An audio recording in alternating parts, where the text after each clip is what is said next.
सब चेष्टा करी माँ माणिकेश्वरी माँ और लंकेश्वरी माँ कृपार समस्ते भल सब वर्ष एंता हस खुशी आमरी प्रोग्राम चली था समस्त माँ माणिकेश्वरी माँ भल रखी आगामी दिन में एंता प्रोग्राम हो समस्ते कोऑपरेट करबे और यंग भाई मैंने एते विभिन्न प्रकार वर्गर लोक अच्छा मात्र एते शिक्षित पिला मैंने डिमांड अच्छा गर्व करवा कथा से छट टाइम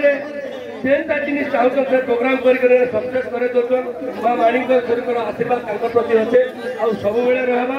आमर ये नुआखाई भेटघाट सब रहू समस्ते से नुआ वर्ष आगामी दिन के आहरी वेट करवा नुआ वर्ष समस्त जनता भोटे थी आउ थे भेटघाट होगा आउ विशेष किसी कहनी ये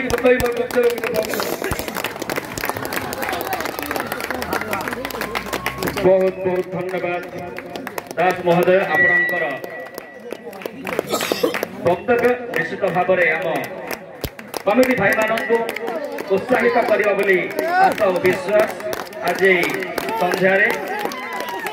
अनुरोध करी आज संध्यार कार्यक्रम